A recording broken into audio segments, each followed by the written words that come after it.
രാഷ്ട്രീയമാണ് ഇന്ത്യയുടെ രാഷ്ട്രീയം. RSSന്റെ സ്വപ്നങ്ങൾ തകരുന്നത് അവിടെയാണ്.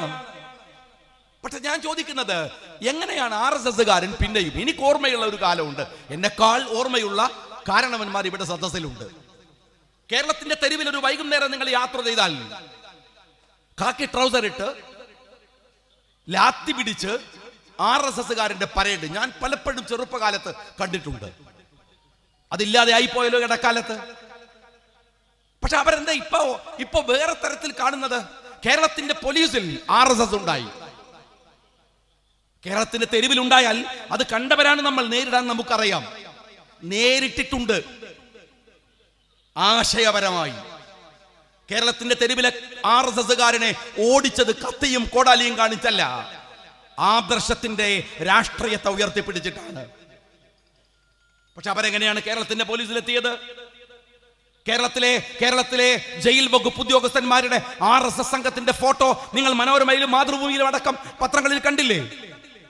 കേരളത്തിന്റെ മുഖ്യമന്ത്രി പിണറായി വിജയൻ അത് അംഗീകരിച്ചില്ലേ? സംഭവിച്ചു, അവരെ സ്ഥലം മാറ്റി. തെരുവുകളിൽ കളിക്കുന്ന RSSകാരനെ കൈകാര്യം ചെയ്യുക ബുദ്ധിമുട്ടുള്ള കാര്യമല്ല. പോലീസിൽ എങ്ങനെ RSS ഉണ്ടായി? ഔദ്യോഗിക തലങ്ങളിൽ എങ്ങനെ RSS ഉണ്ടായി? ഇവിടെയാണ് വെറുപ്പിന്റെ പ്രചാരണത്തിൽ ഒരു ഭരണകൂടത്തിന്റെ വീക്ഷണമില്ലായ്മയെ നിങ്ങൾക്ക് മനസ്സിലാക്കാൻ സാധിക്കുക. എങ്ങനെയാണത് സംഭവിക്കുന്നത് എന്ന് നിങ്ങൾ ആലോചിക്കേണ്ടതുണ്ട്. ഇതൊരു കാഴ്ചപ്പാടാണ്, വെറുതെ ഉണ്ടാവുന്ന ഒന്നല്ല. ഒരു കാഴ്ചപ്പാട്, ഭരണകൂടത്തിന്റെ കാഴ്ചപ്പാട്, വിട്ടുവീഴ്ച ഉണ്ടാക്കുന്ന കാഴ്ചപ്പാട്, വെറുപ്പിങ്ങനെ പ്രചരിപ്പിക്കുക. ഞാൻ ചോദിക്കുന്ന ഒരു ചോദ്യം നിങ്ങളുടെ മനസാക്ഷിയോട് ചോദിക്കുക. വെള്ളാപ്പള്ളിയോട് നിങ്ങൾക്ക് ദേഷ്യം വന്നല്ലോ, എന്താ കാര്യം? നിലമ്പൂരിൽ വന്ന് വെള്ളാപ്പള്ളി മുസ്ലിങ്ങൾക്കെതിരായി ഏറ്റവും വലിയ വിഷം പറഞ്ഞു. നിലമ്പൂരിൽ വന്നല്ലേ, അതവിടെ തീർന്നോ? PC ജോർജ് സംസാരിച്ചത് കോട്ടയത്ത് വെച്ചല്ലേ? പക്ഷെ നിങ്ങളും ഞാനും മനസ്സിലാക്കേണ്ടത്, ഇപ്പോഴും ചിലരൊക്കെ പോയി പൂവിട്ട് ബഹുമാനിക്കുന്ന കേരളത്തിന്റെ മുഖ്യമന്ത്രി ഇതിനേക്കാൾ വലിയ വിഷം പറഞ്ഞത് ഡൽഹിയിൽ പോയി ഹിന്ദു പത്രത്തോടാണ്. അന്ന് ഡൽഹിയിൽ പിണറായി വിജയൻ ഇംഗ്ലീഷ് പത്രത്തോട് പറഞ്ഞതിന്റെ 10-1 വെള്ളാപ്പള്ളി പറഞ്ഞിട്ടില്ല, PC ജോർജ് പറഞ്ഞിട്ടില്ല. ഈ വെറുപ്പ് താഴെത്തട്ടിൽ നിന്നുണ്ടാവുന്ന ഒന്നല്ല, കൃത്യമായി പ്ലാൻ ചെയ്ത് വളരെ കൃത്യമായി വെറുപ്പിന്റെ പ്രചോദി ഇന്ത്യയിലെ സംഘപരിവാരം എന്താണോ കളിക്കുന്നത് അത് തന്നെ. ഞാൻ വിശദീകരിക്കാൻ നിൽക്കില്ല. ഞാൻ നിങ്ങളോട് ചോദിക്കട്ടെ, ഇവിടെ ഇപ്പോ നാട് ഭരിക്കുന്നവർക്ക് അവരുടെ പ്രശ്നങ്ങളിൽ നിന്ന് ജനങ്ങളുടെ ശ്രദ്ധയെ തിരിച്ചുവിടണം. കാരണം ഭരിക്കാൻ അവർക്ക് അറിയില്ല. ഉദാഹരണങ്ങൾ ഒരുപാടാണ്. അപ്പോ നമ്മൾക്കാണെങ്കിലോ, നമ്മളെപ്പോലെ അരണയുടെ ബുദ്ധി എന്നൊക്കെ പറയുന്ന പോലെ കാര്യങ്ങൾ ഇത്ര വേഗം മറന്നുപോകുന്ന ഒരു കാലം, ഒരു സമൂഹം നമ്മളുണ്ടോ? എന്തൊക്കെയാ നമ്മൾ മറന്നുപോയത്? ഏതെല്ലാമാണ് മറന്നുപോയത്? മനുഷ്യരിങ്ങനെ പേടിച്ച്, ഇതാ KMCCയുടെ പ്രവർത്തകരാണ് എന്റെ പിറകിലും മുമ്പിലും ഭൂരിപക്ഷം ഉള്ളത്, കോവിഡ് വന്ന് ഭയപ്പെട്ട് നിൽക്കുകയാണ്. അന്നൊക്കെ ധേരയിൽ നിന്ന് കേൾക്കുന്ന വാർത്തകളുണ്ട്, ആളുകൾ ബിൽഡിങ്ങിന്റെ മുകളിൽ നിന്ന് കെട്ടിവലിച്ചു ഭക്ഷണം മുകളിലേക്ക് എത്തിക്കുക, ഭക്ഷണത്തിനായി ആർത്ത് കരയുക. ഈ നാട്ടിലെ എത്ര കുടുംബങ്ങളെ ഭക്ഷണം ഊട്ടി ഉറക്കിയ നമ്മുടെ സഹോദരന്മാർ ഒരു റൊട്ടിക്ക് വേണ്ടി അന്ന് കഷ്ടപ്പെട്ട സമയമുണ്ട്. KMCCക്കാരന്റെ പ്രവർത്തന കാലയളവിലെ ഏറ്റവും മികച്ച പ്രവർത്തനം ഏതെന്ന് ചോദിച്ചാൽ അവർക്ക് പറയാൻ കഴിയുന്ന വിധം സജ്ജമായി അവർ പണിയെടുത്ത ഒരു കാലം അറിയോ നിങ്ങൾക്ക്? ആ സമയത്ത് നിങ്ങൾ മനസ്സിലാക്കണം, ആ ദുരന്ത കാലത്തെ മാസ്കും അന്നത്തെ സേഫ്റ്റി ഐറ്റംസും അഴിമതി നടത്തി വിറ്റുപോയ ഒരു ഭരണകൂടം നമുക്കുണ്ടായിരുന്നു. ചർച്ച ചെയ്തോ? കേരളം മുഴുവൻ വിറങ്ങലിക്കുന്ന ഈ മഴയ്ക്ക് സമാനമായ ഇതിന്റെ 10 ഇരട്ടി മഴ പെയ്ത് പ്രളയം വന്നപ്പോ ആ പ്രളയത്തെ അഴിമതിയിൽ മുക്കി കച്ചവടം ചെയ്തവർ ഈ ഭരണകൂടമായിരുന്നു. ഇതാ വെലങ്ങാടല്ലേ നാളെ കോൺഗ്രസിന്റെ ധർണ നടക്കുന്നത്? വെലങ്ങാട്. നിങ്ങൾ ചോദിക്കട്ടെ, ഞാൻ നിങ്ങളോട് ചോദിക്കട്ടെ,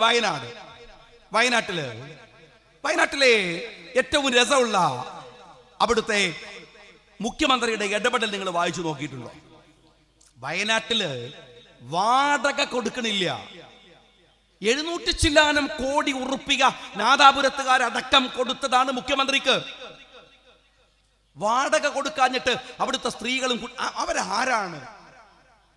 നിലമ്പൂരിൽ തെരഞ്ഞെടുപ്പുമായി ബന്ധപ്പെട്ട് അതിന്റെ ഒരു കൺവെൻഷൻ, പാർട്ടി കൺവെൻഷൻ നടക്കുമ്പോൾ പോയപ്പോ ആളുകൾക്കൊക്കെ പറയാനുള്ളത്, മനുഷ്യന്റെ കൈ പെറുക്കിയെടുത്തത്, തല പെറുക്കിയെടുത്തത്, ഉടലുകൾ വേർപെട്ടു പോയ മൃതശരീരങ്ങൾ കൊണ്ടുവന്നത്, വയനാട്ടിലെ ചൂരൽമലയിൽ നിന്ന് ആയിരക്കണക്കിന് മൃതശരീരങ്ങൾ ഒഴുകിപ്പോയിട്ട് നിലമ്പൂരിലെ പുഴയിൽ. കേരളം കണ്ട ഏറ്റവും വലിയ ദുരന്തമല്ലേ? അവന്റെ കയ്യിൽ നിന്ന് വാങ്ങിയ പൈസ സത്യസന്ധമായി വിനിയോഗിച്ചോ? ഗവൺമെന്റ് സുതാര്യമായി ഉപയോഗിച്ചോ? മുസ്ലിം ലീഗ് അവിടെ ഒരു പ്രൊജക്ട് കൊണ്ടുവരുമ്പോ മുഖ്യമന്ത്രി പറയാണ്, നിങ്ങൾ വേറെ ആളുകളെ വേറെ ആക്കാൻ നോക്കുകയാണ്. ഞാൻ ചോദിക്കട്ടെ, ഞങ്ങൾക്ക് ഗവൺമെന്റിന്റെ ലിസ്റ്റിൽ അതിർത്തി ഉണ്ടായിരുന്നല്ലോ. ഞങ്ങൾ ആ ലിസ്റ്റ് അപക്വമാണ് എന്ന് പറഞ്ഞുള്ള കാര്യം എന്താണെന്നറിയോ? ഞങ്ങള് 3 വാർഡുകളിലായി അവിടെ ദുരന്ത ബാധിതരായി ഉണ്ടായിരുന്നത് 1024 കുടുംബങ്ങളാണ്.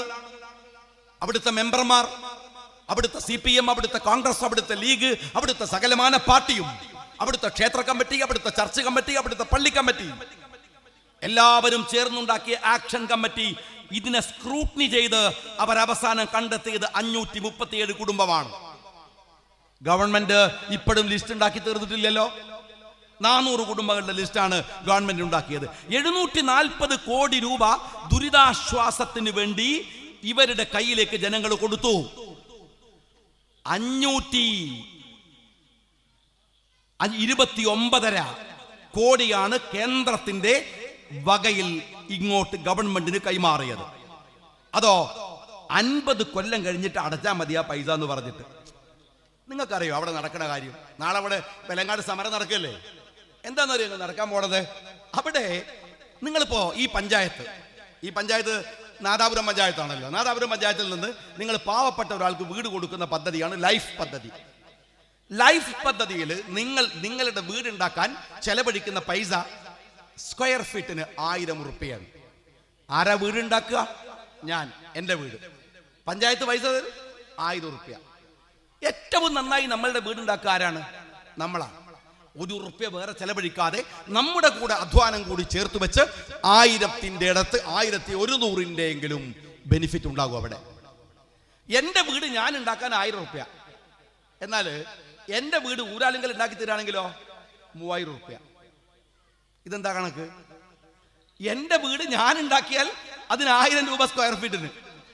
എന്നാൽ എൻ്റെ വീട് ഊരാലുങ്കൽ ഉണ്ടാക്കി തരാണെങ്കിലോ 3000 രൂപ സ്ക്വയർ ഫീറ്റിന്. തീരണില്ല. സ്റ്റേറ്റ് ഗവൺമെന്റിന്റെ കയ്യിലുള്ളത് 740 കോടി രൂപയാണ്. ഗവൺമെന്റ് കണ്ടെത്തിയത് 400 കുടുംബങ്ങളെയാണ്. എന്ന് വെച്ചാൽ ഒരു കുടുംബത്തിന് 2 കോടിയോളം രൂപ. ഇതെങ്ങനെ ചെലവാകുക? ചോദിക്കുന്ന ചോദ്യങ്ങൾക്ക് കണക്കിന് ഈ ചോദ്യങ്ങൾക്ക് ഉത്തരം പറയണ്ടേ? അവിടുത്തെ വിക്ടിംസ് ആയി ഗവൺമെന്റ് കണ്ടെത്തിയത് 400 പേര്. ഗവൺമെന്റിന്റെ കൈകൾ ജനങ്ങൾ കൊടുത്ത പൈസ ബജറ്റിൽ ചെലവഴിച്ചത് 450 കോടി. ബജറ്റിലുള്ളത് ആ ബജറ്റല്ലേ ഊരാലിങ്ങനെ കൊടുക്കുന്നത്? അപ്പൊ ഒരു കുടുംബത്തിന് 2 കോടി കിട്ടണ്ടേ? 2 കോടി കിട്ടണ്ടേ? എന്ന് വെച്ചാൽ കേരളം കണ്ട ഏറ്റവും വലിയ ദുരന്തത്തെ, ഏറ്റവും വലിയ അഴിമതിയായി കേരളത്തിലെ രാഷ്ട്രീയക്കാരന്റെ ബിനാമി കമ്പനിയായ ഊരാലുങ്കലിന്റെ പേരിൽ വെട്ടിപ്പ് നടത്തുകയാണ്. ഇതെങ്ങനെയാണ്? ജനങ്ങൾക്കിടയിൽ ജനങ്ങൾ ഇതൊന്നും പ്രശ്നമല്ല. തെരഞ്ഞെടുപ്പ് വരുമ്പോൾ 4 വർഗീയത പറയാം. മുസ്ലിം പ്രമാണിമാരെ, പാവങ്ങളല്ലോ, മുസ്ലിം പ്രമാണിമാരെ ഒന്ന് കാണും, തക്കരിക്കും. പ്രമാണിമാര് സ്റ്റേറ്റ്മെന്റ് ഇറക്കും. ഓൽക്കാണെങ്കിൽ ഒരു സൽക്കാരം കിട്ടിയാൽ ദേശാണ്, അതുകൊണ്ട് സമുദായത്തിന്റെ വോട്ട് വാങ്ങും. ഓരോരുത്തരെയും കാണും, പ്രാമാണിമാരെ കാണും. കോറി മുതലാളിമാരെ, രാജ്യത്തെ മുതലാളിമാരെ, പാവപ്പെട്ടവനൊന്നും കാണൂല. ഇവരെ കണ്ടിട്ട് ഗവൺമെന്റ് പൈസ വാങ്ങും. അപ്പോഴും ഈ കൊടും കൊള്ള അവർ നടത്തിക്കൊണ്ടേയിരിക്കും.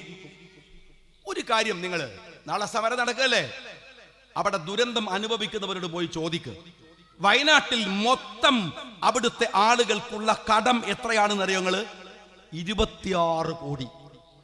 എന്ന് വെച്ചാൽ ഈ എഫക്റ്റഡ് ഏരിയയിലെ 10,000-ഓളം കുടുംബക്കാർക്ക് കുടുംബത്തിനുള്ളത് ആകെ ഉള്ള കടം 26 കോടി. ഗവൺമെന്റ് പറഞ്ഞു ഞങ്ങൾ എഴുതി തള്ളാം. അവര് പറഞ്ഞു തള്ളരുത്, കാരണം ഞങ്ങളുടെ സിവിൽ സ്കോറിനെ ബാധിക്കും. ഞങ്ങളുടെ മക്കൾക്ക് നാളെ ഒരു പരീക്ഷയ്ക്ക് ഒരു ഫീസ് വാങ്ങാൻ പോയാൽ കിട്ടില്ല. തള്ളരുത്. ഞാൻ ചോദിക്കുന്നത്, 740 കോടി രൂപ ജനങ്ങൾ പിരിച്ചു കൊടുത്ത ഒരു സർക്കാർ എന്തിനാണ് തള്ളുന്നത്? അടച്ചാ പോരെ? അത് അടക്കണം. അടച്ചിട്ട് ഈ ആളുകളെ വെറുതെ വിടണം. പിണറായി വിജയന്റെ സ്ത്രീധനം കിട്ടിയ പൈസ ഒന്നല്ലല്ലോ, ജനങ്ങൾ പിരിച്ചു കൊടുത്ത പൈസ അല്ലേ. ആ പൈസ കൊടുക്കാൻ എന്തിനാണ് ഗവൺമെന്റ് മടിക്കുന്നത്? ജനങ്ങൾ ഈ മനുഷ്യർക്ക് വേണ്ടി കൊടുത്ത പൈസ അല്ലേ. ആ പൈസ കൊടുത്തിട്ട് ഈ കടം വീട്ടണ്ടേ?